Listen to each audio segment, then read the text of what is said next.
6:30.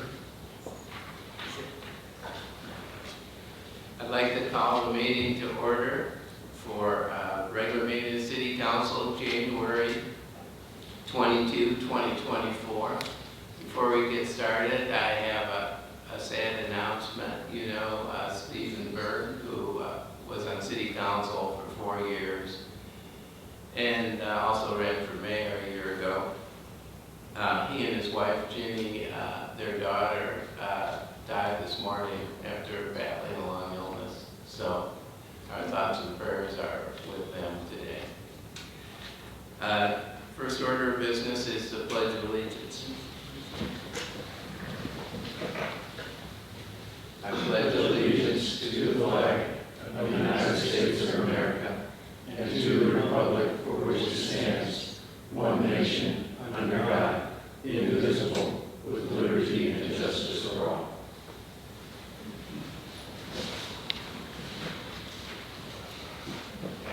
Roll call, please.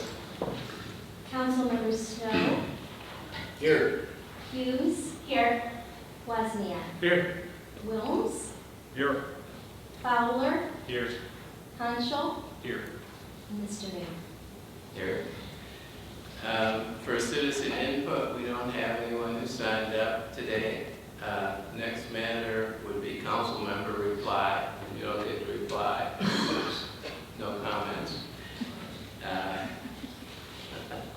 Next matter is action on the minutes. The minutes of the regular meeting for December 18, 2023. Only if you were present. Oh, okay. I'd like to make a motion to approve. Second. That was Mr. Fowler, Mr. Hanschel. Roll call.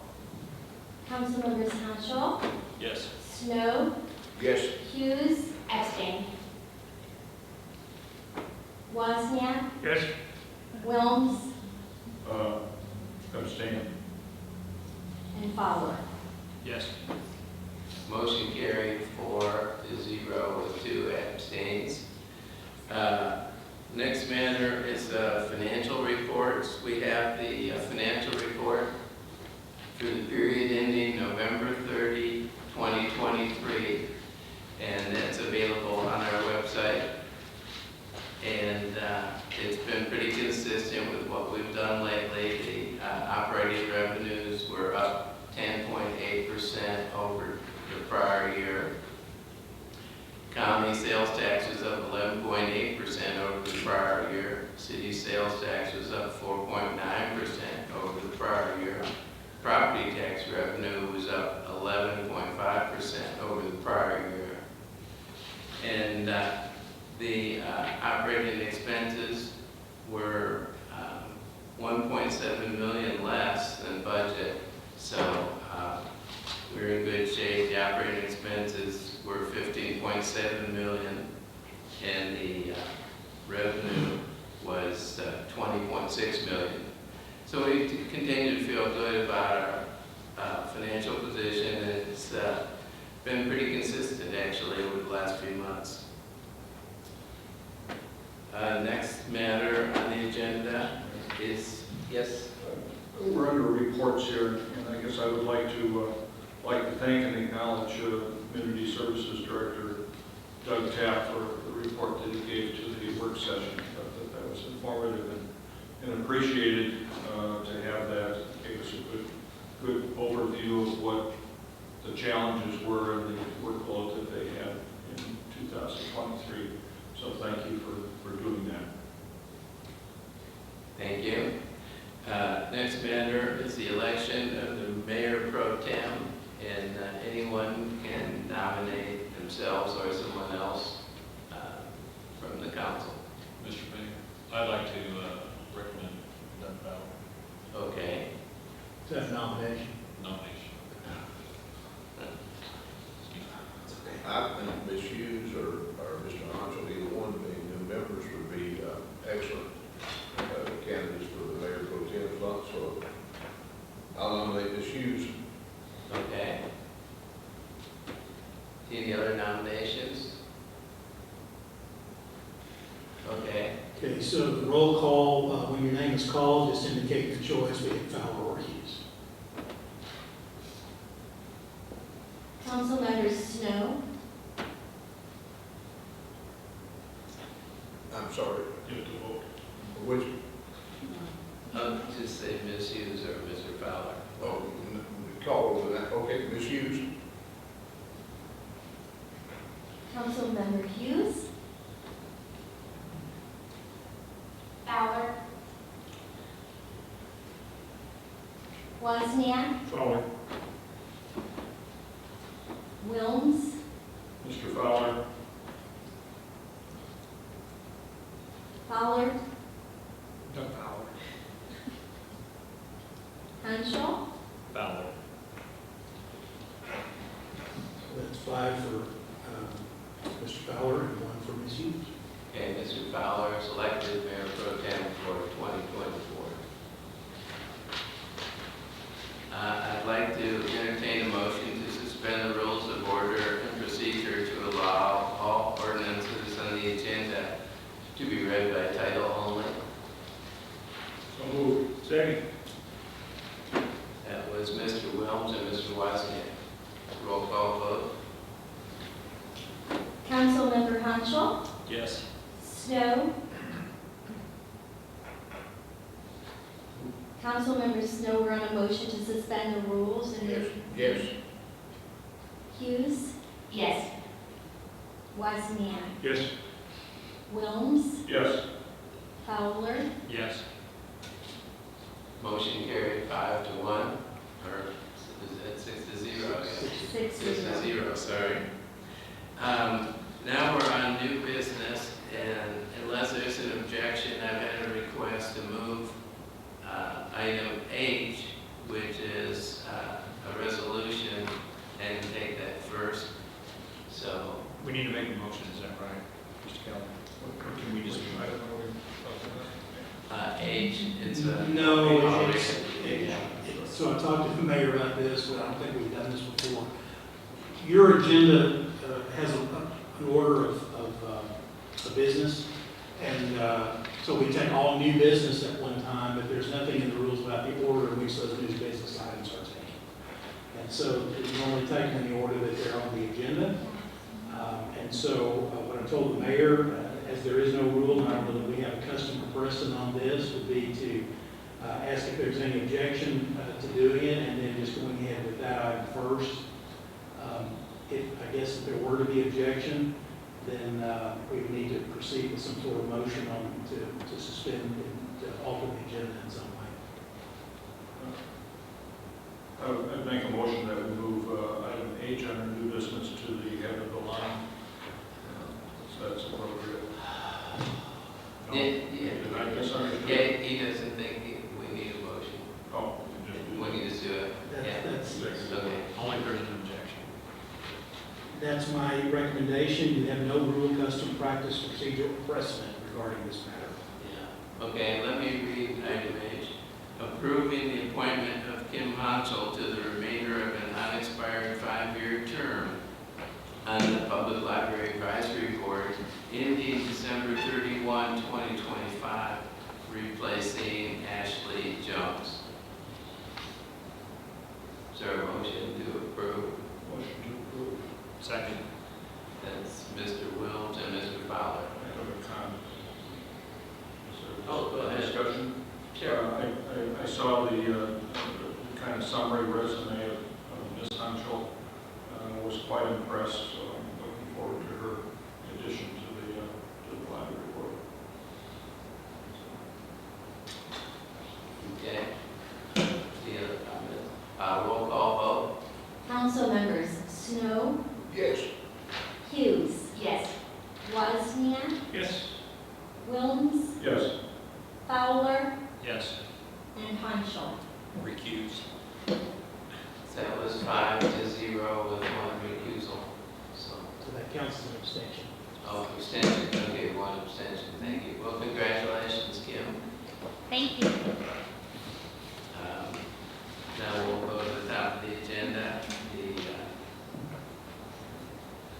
ordinance A is amending section 107-342 retaining wall placement of the Code of Ordinances of the City of Bella Vista to modify certain requirements regarding retaining wall setbacks from property lines and regarding terrace retaining walls, declaring an emergency and for other purposes.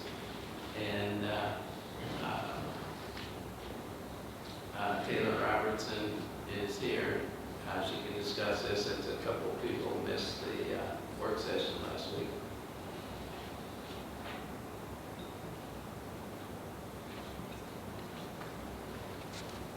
Okay, at the request of our staff, both planning and engineering, we are proposing to amend the code so that these new flatter driveways that we're requiring now with our new driveway grade requirement, they need stabilized, and due to normally a lot of the narrow lots we have here, the toe, the slope setback that we have, it's hard to achieve, and so retaining walls are being used to achieve those flatter driveways.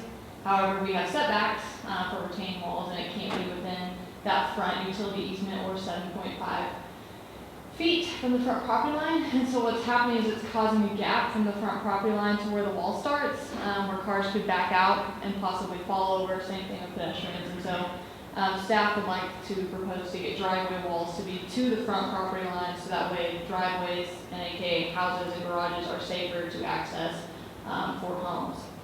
And the second amendment is basically codifying common practice with terracing. Our current code only stipulates that walls need to be at least 1 times the height of the tallest wall from each other. However, there's a really common practice with wall terracing that they must, or if the walls are less than 2 times the height of the lower wall, that they are considered one wall to account for the load that is being held between the 2 walls.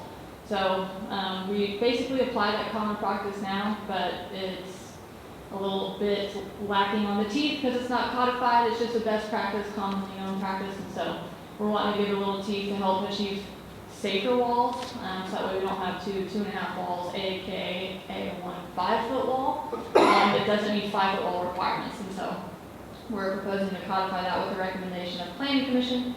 We had a public hearing on this. I notified the public, and I did not receive any public comments on it. I still haven't.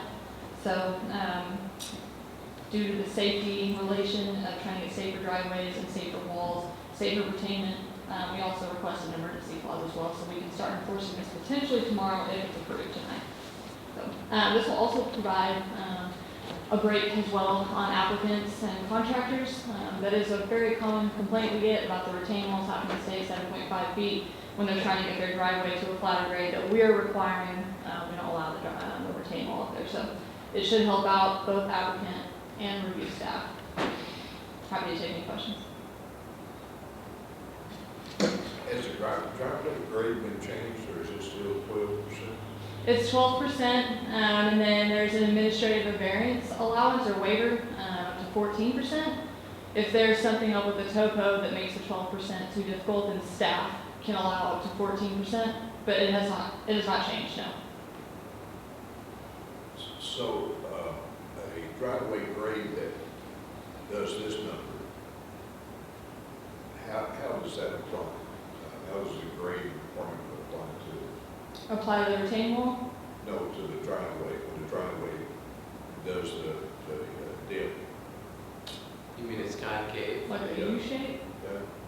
But how does the grade apply to that? That would probably be a better question for our staff engineer. I've not seen a U shape or a concave during my time in driveway review. So that would be a unique request that maybe Chris would be better to answer. But I would assume that it would be the driveway grade from the street overall to the house. However, again, he's kind of over that now that we have an engineer, and I have not encountered one in the 3 years I did GEC review, so I'm probably not the best to answer that for you. So are you talking with Mr. Snow about the transition? Usually it's a flat slope from wherever you're starting out at the edge of the pavement, and then you have an angle that goes up, and they typically don't round those unless you have a, I guess. Like a transverse or reverse To curve me, or the something? 12% grade would be from the street to the street to the. Actually, it's the incline of that steepest portion of the driveway, wherever that begins and ends. 12% grade would be either down or up, Mhm. either way. So but when you have one where it starts at the driveway, does a dip and then goes up, how does the grade apply there? I mean, does that mean it's not applied, or is it? It's definitely applied. How it would be applied would probably be up to an engineer, but I would assume that we care about the access to the public street. So we definitely want to make sure that that's 12%, and then we really care that they can get into the garage, access the house safely. So, you know, if it's one of these, like a U, we would probably make sure that both are 12%. But that's just me, you know, guessing. But we definitely care about the street access and access to the home, so probably be applied to both angles. I've not seen a U-shaped one though, since I've been here. I mean, I can show you a new home right now, which, it does that number or something. I'm just wondering how the grade applied there. I could meet with the engineer and have that back to you, at the work session, the next one. Okay. Any other questions about the retaining wall? Okay, staff, as you mentioned, there's an emergency clause in here, but staff would like it to go to third and final reading. I can make a motion to suspend the rules and go to third and final. Do we have to make a motion for the emergency clause or do you? That you only do that after you have Right. approval of the ordinance, so we'll get there. That was Mr. Fowler and Mr. Hansel on the motion to go to third and final. Second, is there a second? Yeah, Yes, Mr. Hansel. yes. Council members, Snow, Yes. Hughes, Yes. Wozniak, Yes. Wilms, Yes. Fowler, Yes. Hanschel. Yes. Motion to go to third and final carried 6-0. Now we need a motion to Maybe you need to read the I need to ordinance. read it, sorry. amending section 107-342, retaining wall placement of the Code of Ordinances of the City of Bella Vista to modify certain requirements regarding retaining wall setbacks from property lines and regarding terrace retaining walls, declaring an emergency and for other purposes. Is there a motion to approve? Motion to approve. Second. Mr. Wilms and Mr. Fowler, roll call. Councilmember Hughes, Yes. Wozniak, Yes. Wilms, Yes. Fowler, Yes. Hanschel, Yes. and Snow. Yes. Motion carried 6-0. Now we need a motion on emergency clause. Motion to approve the emergency clause. And a second. Make a motion to approve the emergency clause. Second. That's Mr. Fowler and Mr. Hanschel. Roll call vote. Councilmember Snow, Yes. Hughes, Yes. Wozniak, Yes. Wilms, Yes. Fowler, Yes. Hanschel, Yes. Motion for the emergency clause passed 6-0. Thank you very much. Next one is an ordinance amending the final plat of the Gordon Hollow subdivision and accepting public rights of way dedicated therein. And that is another one of staff requested, going to third and final. Taylor, did you want to address this? I can give a quick overview. This one is much more simpler than the Trail Ridge final plat you guys approved a couple months ago. It is a new R1 single-family subdivision. It is known as the Gordon Hall subdivision. It is creating 13 new R1 single-family lots. They are septic system lots. They have all perks with a primary and alternative field for 3-bedroom homes. That's included in your packet. It has passed water inspection. A water line was installed from the developer, and the developer also widened the street 2 feet total, 1 foot on each side, as our code requires for asphaltic shoulder streets. Other than that, drainage infrastructure was also installed, and as well as detention or direction for the drainage of the city cross culverts.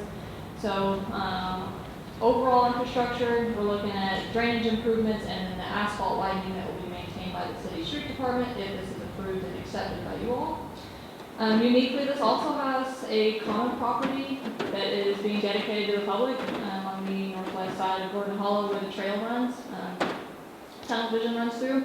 So it's kind of cool, our first publicly accessible common property as a whole. It's pretty unique. But other than that, like I said, much more simpler than the trails bridge one you guys did. I'm happy to take any questions. Go ahead, Larry. I have a couple of questions, Ms. Taylor. One is that the test pits and the general location areas for the primary and secondary bed sites are shown on each of the properties.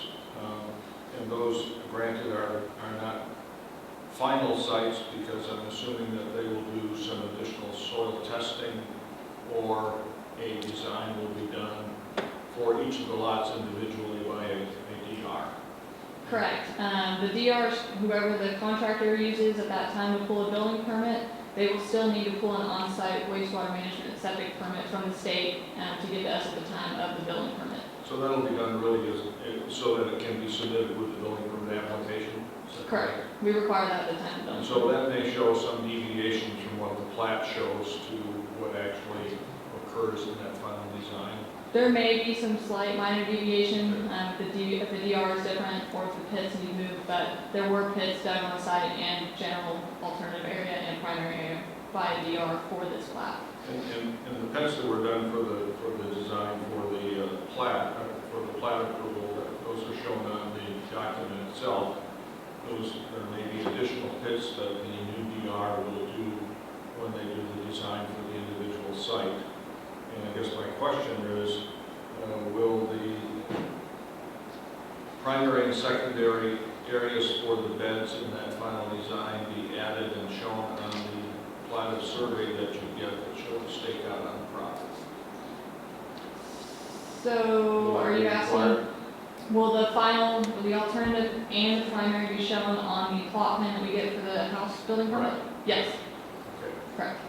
Thank you. Another question is, in some areas, the base flood elevation is generally behind the platted area, but in some cases it does encroach into and onto the lots of the various parcels there of the 13 lots created. Will that be a requirement on the platted survey to show that BFE based upon the actual elevations determined when they survey the lots? Yes. Okay. And then, last question I have is, you said that there's a dedication for that bicycle facility being created as well. Mhm. We are accepting a public access easement on the northwest side of Gordon Hollow for television with this plat, if you accept it tonight.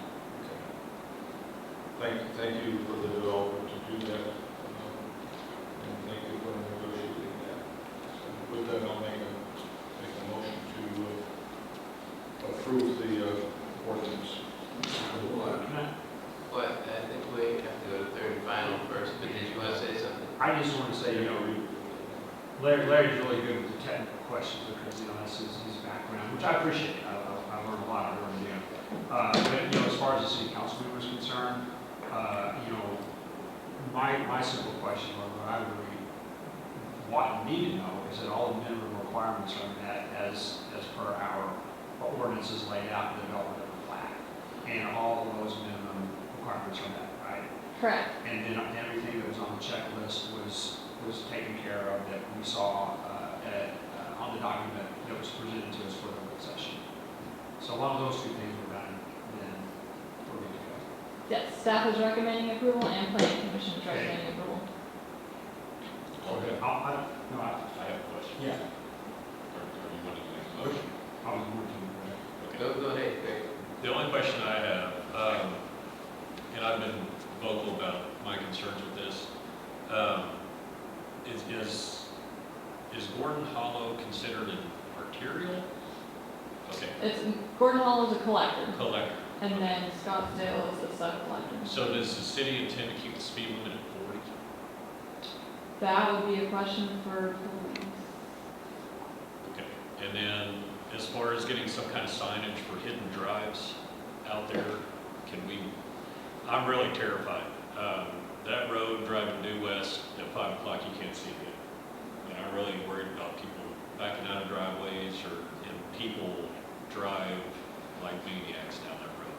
I mean, Is that on Gordon Hollow? yes, it is a racetrack, and that's what my concern is. I don't have a problem with the development at all. I think it's just like, Councilman Fowler stated, you know, all the checks have been hit, and you guys did a great job. Thank you for widening the road, looks great. But I do have safety concerns out there, and anything we can do to mitigate, you know, any kind of problems like that. I think as a city, I'd like to take a look at either restructuring the speed limit or at least getting hidden. Oh, and while I'm thinking about it, the road crossing for the trail, I don't know what sets that off, but it flashes at the most inconvenient. I think people are getting to the point where they are relying on nobody being in a crosswalk on a flashing light through there. Nobody even slows down anymore. They see the lights and just keep on blazing. Yeah. So, but that's what I mean, is that I have no qualms about the development. The only thing I do have, Lot 1, I know when I was on planning that we moved the distance, I don't remember if it's driveways from the corner or something, but that's, Lot 1 is the only one that I have a question about. Is if the driveway is going to come out on Gordon Hollow, or if it's going to come out onto Scottsdale. So, because that one is a very oddly situated with the topography of Gordon Hollow itself.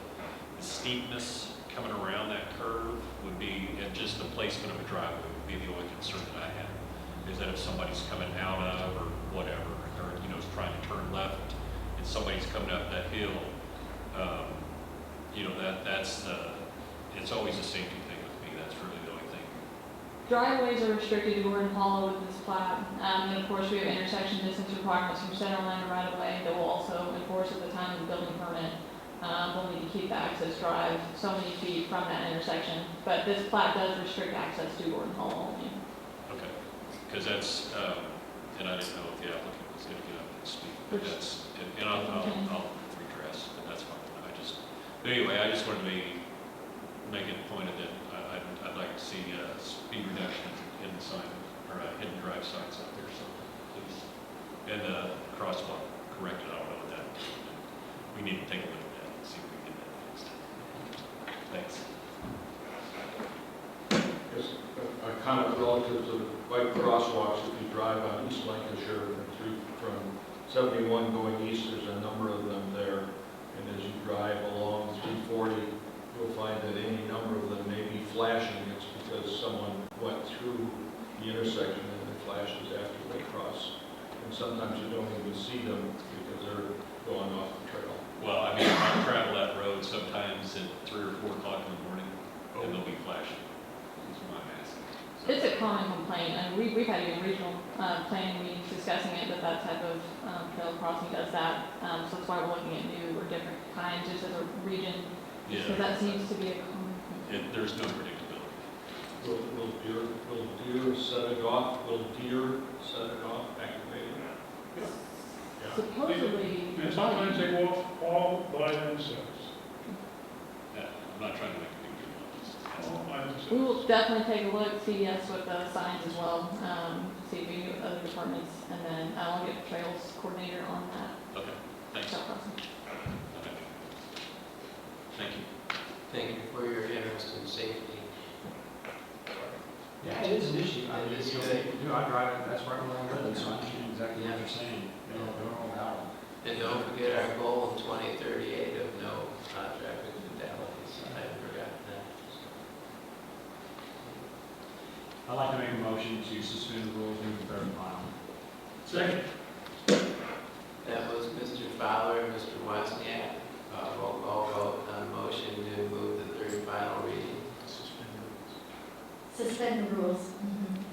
Councilmember Snow, Yes. Hughes. Yes. Wozniak, Yes. Wilms, Yes. Fowler, Yes. Hanschel. Yes. Motion carried 6-0. Unless there's more discussion, we have a motion to, no, I have to read. Approving the final plat of the Gordon Hollow subdivision and accepting public rights of way dedicated therein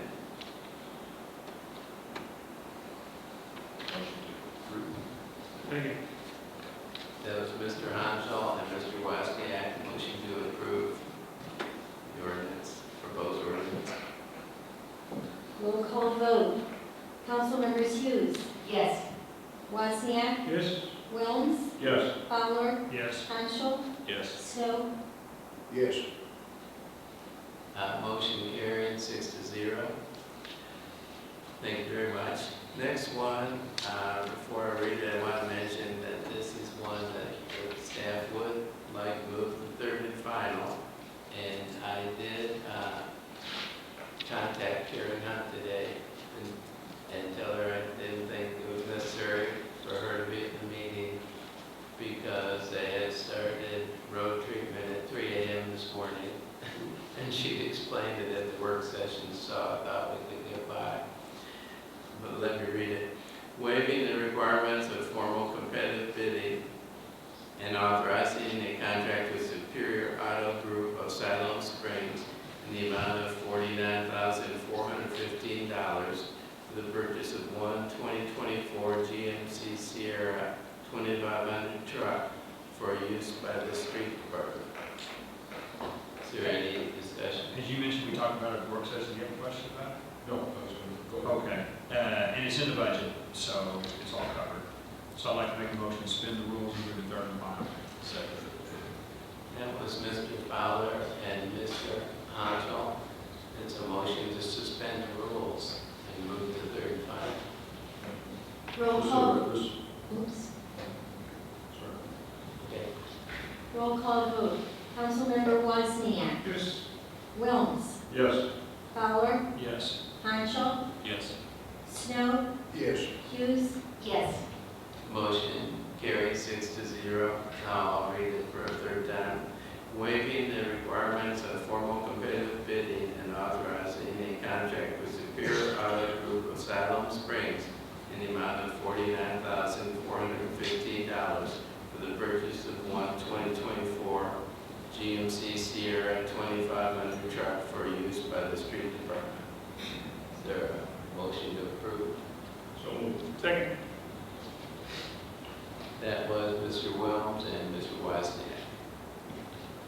Roll call vote. Councilmembers Wilms, Yes. Fowler, Yes. Hanschel, Yes. Snow, Yes. Hughes, Yes. Wozniak. Yes. Motion carried 6-0. Yes.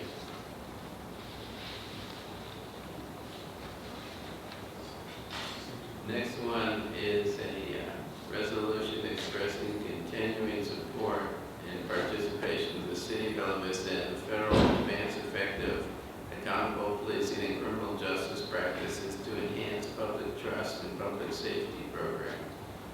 And the police chief explained at the work session that this has to do with the LESO program. This is a resolution that we need to pass every year. The council does if we want to participate in the LESO program. Does anybody have anything they'd like the chief to elaborate on? Not really. I'd like to talk about, because this is about following through on presidential directive, right? There was an executive order. An executive order to make the public, not just the city council, but the public aware if the city or the city police department want to require any military Surplus. gear, surplus, and anything, right? Correct. And so what this will do is, when council approves, if this is approved, then we'll take the resolution that gets drafted tomorrow, signed by the mayor, and that'll be submitted to the LESO program manager in the state, and then we will also post what's required by them on the court building and the police building at the same building. Now, we'll put it on our Facebook page and social media indicating that we plan to participate in the program, listing some of the equipment we can get from the program. So it's just to notify, make sure we have, as the law enforcement agency, we have council, elected officials approval to do this, as well as the citizens notification.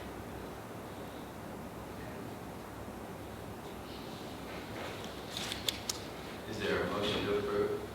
So moved. Well, I was just gonna, is it, oh, never mind. Thank you. That was Wozniak and Second. Wozniak and Mr. Fowler. Councilmembers Snow, Yes.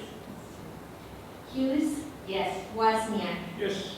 Wilms, Yes. Fowler, Yes. Hanschel. Yes. Motion carried 6-0.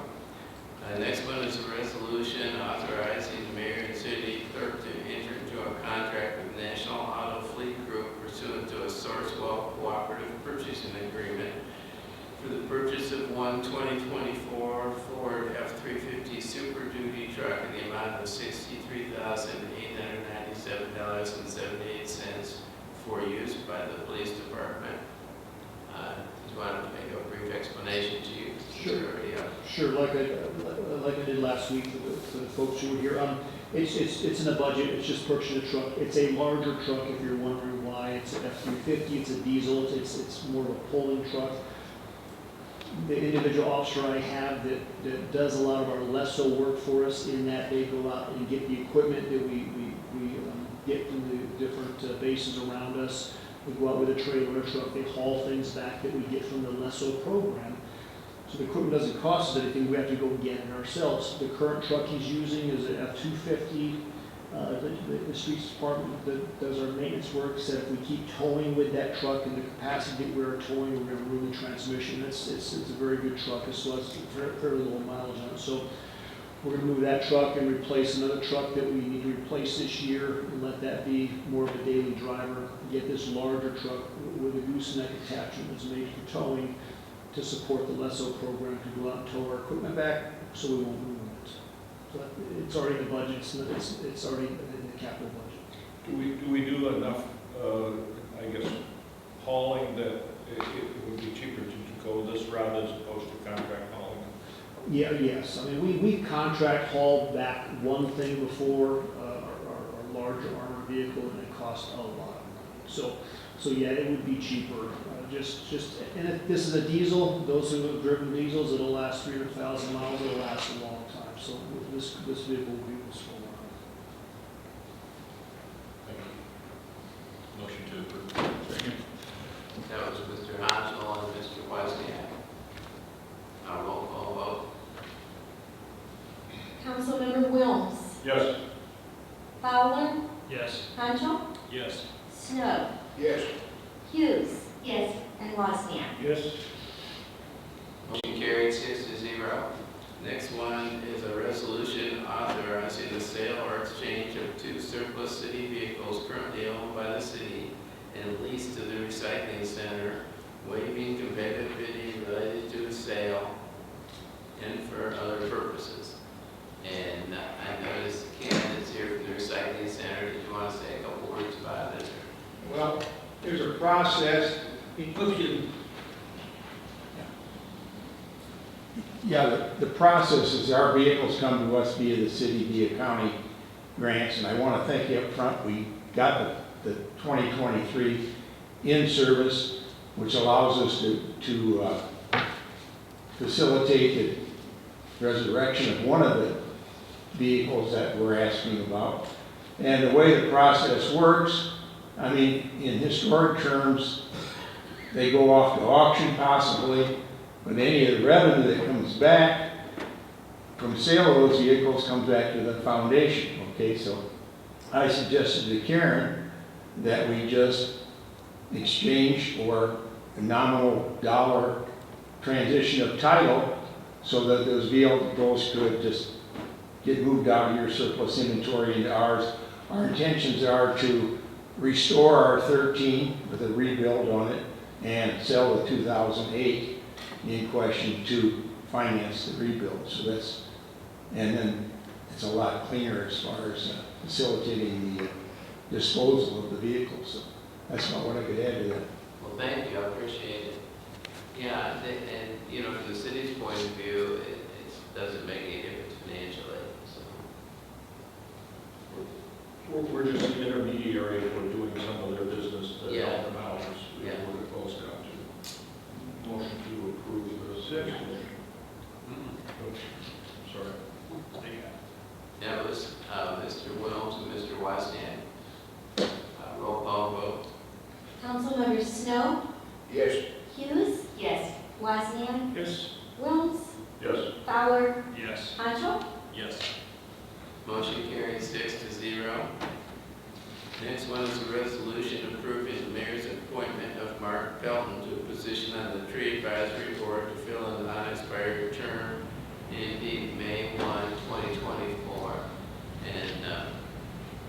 did come to our work session and speak to folks for a couple minutes and submit a resume. Yes, Larry? Yeah, I think he's going to be an excellent candidate with his background in forestry work in one of the state of Missouri, I believe. The appointment is for a very short time. We'll be doing a reappointment to that position probably at our April meeting. I don't think it'll, because the expiration is May 1st, so I would strongly consider suggesting, if he's willing, Mr. Mayor, that we would consider that reappointment at that time. He said he would. So, is there a motion to approve? Motion to approve. Second. Now, Mr. Hansel, Mr. Fowler, roll call vote. Councilmember Hanschel, Yes. Snow, Yes. Hughes. Yes. Wozniak, Yes. Wilms, Yes. and Fowler. Yes. Motion carried 6-0.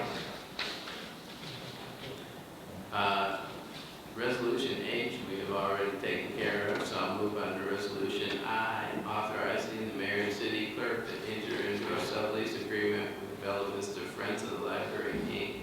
regarding space in the library for the Encore bookstore. And this came up at the work session. Our attorney, Jason Kelly, explained that it was just to make clear, the relationship, since they're using space in the library, that it was prudent to have a lease reflecting that. And also in light of some of the new library laws that are being passed and litigated and whatnot. Motion to approve. Second. That's Mr. Wozniak and Mr. Fowler. Roll call vote. Councilmembers Wozniak, Yes. Wilms, Yes. Fowler, Yes. Hanschel, Yes. Snow, Yes. and Hughes. Yes. Resolution carried 6-0. Next one is resolution designating authorized dispersing officers and municipal depository board of the city of Bella Vista for calendar year 2024. And the names are indicated. And these are the same folks that we had last year. The important part of this is an annual action of the council to establish the dispersing officers and the repository board. It's an annual function that this council has. And for the dispersing officers, there are 4 listed. The mayor pro tem follows our mayor in the line of action, then the city clerk, then the police chief, and then Councilman Wozniak are the 4 additional dispersing officers. So if one of them should happen to not be here and we need a check signed or approved, they would be able to do that. So we continue our financial business regardless of who's not here. And that's the priority. The other part of it is that the depository board addresses the locations where we financially do our dealings. As I understand, and the mayor, the finance director, and Councilman Fowler are the 3 that are listed for that. All of those are good choices. Motion to approve. Second. That's Mr. Wozniak and Mr. Hanschel. Roll call vote. Councilmembers Hughes. Yes. Wozniak, Yes. Wilms, Yes. Fowler, Yes. Hanschel, Yes. and Snow. Yes. Motion carried 6-0. Next one is a resolution amending the 2023 city budget to recognize $580,000 in development impact fee revenue to impact fee restricted reserves, and amending the 2024 city budget to appropriate impact fee qualifying expenses for the library and police department. And we had some discussion during the work session about the expenses for the police, and once again, I mentioned to Suzanne with the library that she didn't necessarily have to attend, and she had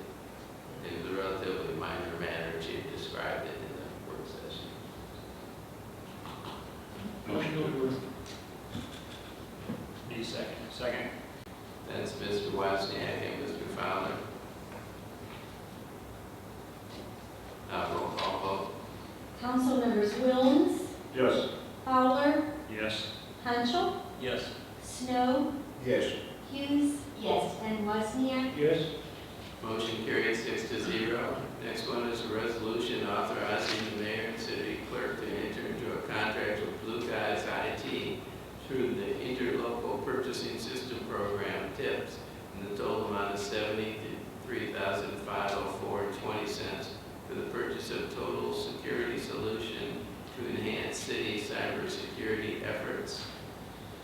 And this was in John Mokel's area and was budgeted for and expected to spend. Somebody's gone over with us in the past. So, any more discussion? Motion to approve. Second.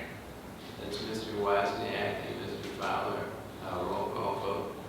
Councilmembers Hughes. Yes. Wozniak, Yes. Wilms, Yes. Fowler, Yes. Hanschel, Yes. and Snow. Yes. Motion carried 6-0.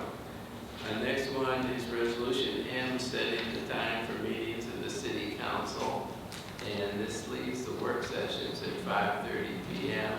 and proposes that the meeting started next month. The City Council meetings be at 6 p.m. rather than 6:30. And this was an initiative that some of the employees asked about because of having to wait around for the meeting. And on the other hand, we didn't want to make it too early because of, we want citizens to have time to get here. So, looking at the times for regular meetings, I found 4 cities, we got over these a few months ago, 4 cities have it at 6 p.m., 3 have it at 6:30, and 1 has it at 5:30. So we felt like we could go to 6 p.m. and people could still get here, but we were a little reluctant to push it any earlier than that. So that was the idea. Either way, we're kind of in the strike zone of what other people do. I don't have a problem with it. I mean, it gives, employees who have to come to the meetings and show up and do their thing. If it's 30 minutes earlier, they can get home to their families, then that's all better. So I don't have a problem with it at all. Motion to approve. Second. It's Mr. Wozniak and Mr. Fowler. Roll call vote. Councilmembers Wilms, Yes. Fowler, Yes. Hanschel, Yes. Snow, Yes. Hughes, yes, and Wozniak. Yes. Motion carried 6-0. A few announcements. I want to add one that's not on the list, and that is tomorrow at 6 p.m. at the rec center, which used to be known as Reardon Hall. There's going to be a meeting. The police chief and I will be there discussing the public meeting. We'll be discussing the proposed police millage, 1.5 mil increase, which is on the ballot March 5. The other meetings, our next city council work session is 5:30 p.m. Tuesday, February 20 at the police training room. Next regular city council meeting is 6:30 p.m. Monday, February 26 at Bella Vista District Court. Planning Commission work session is 4:30 p.m. Thursday, February 1 at Bella Vista District Court. Planning Commission regular meeting is 4:30 p.m. Monday, February 12 at Bella Vista District Court. Board of Construction Appeals is 3 p.m. Tuesday, February 13, if necessary, at Fire Station number 4 conference room, and that's at 1639 Forest Hills Boulevard. So maybe we just change the meeting time to 6? Yes. We need it, it's at 6 o'clock now because of the resolution. The next regular Yeah. meeting. The next, That's right. that's regular or special. Yeah. this week. Mayor, I know you're getting ready to turn right. I'd just like to take, just a brief minute. As city council members, we're greatly restricted in interaction that we can have with each other due to the FOIA laws in Arkansas, which Arkansas interprets FOIA to a stricter level than most states do throughout the country. So although we are restricted in having interaction with each other, we still do get to know each other on a personal level, particularly at work sessions when we're around the table and, everything isn't so formal and we're not voting on we go down to the Arkansas Municipal League in Little Rock a couple times a year, and that gives us an opportunity to get to know each other as well. And so we have some new members, and I don't know if they've had quite the opportunity that I did, or Larry, or maybe Jim. But, you know, we had the opportunity to get to know Steve Burke really well. And I was able to, you know, meet his wife on several occasions as well. She's just a sweetheart. And they also, so they have Casey, the daughter that John announced this morning that passed away today. They also have another daughter. I think a joy for them, thankfully, is that the other daughter just had a new baby in January, just before Casey passed away. So it kind of knocked the air out of me a little bit, because I did not know prior to John announcing that. I knew that Casey was ill, and I knew that it was really serious, but I didn't know that it had happened this morning. So I speak for myself, but I think also for the members of the council, that our hearts are broken for this family. I have 2 daughters as well, and they have 2 daughters, and of course I know we all have children.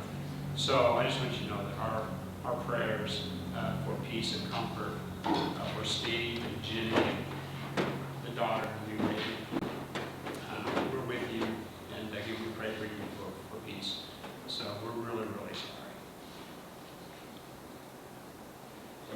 Thank you for that. Okay, I'll call the meeting adjourned. Thank you.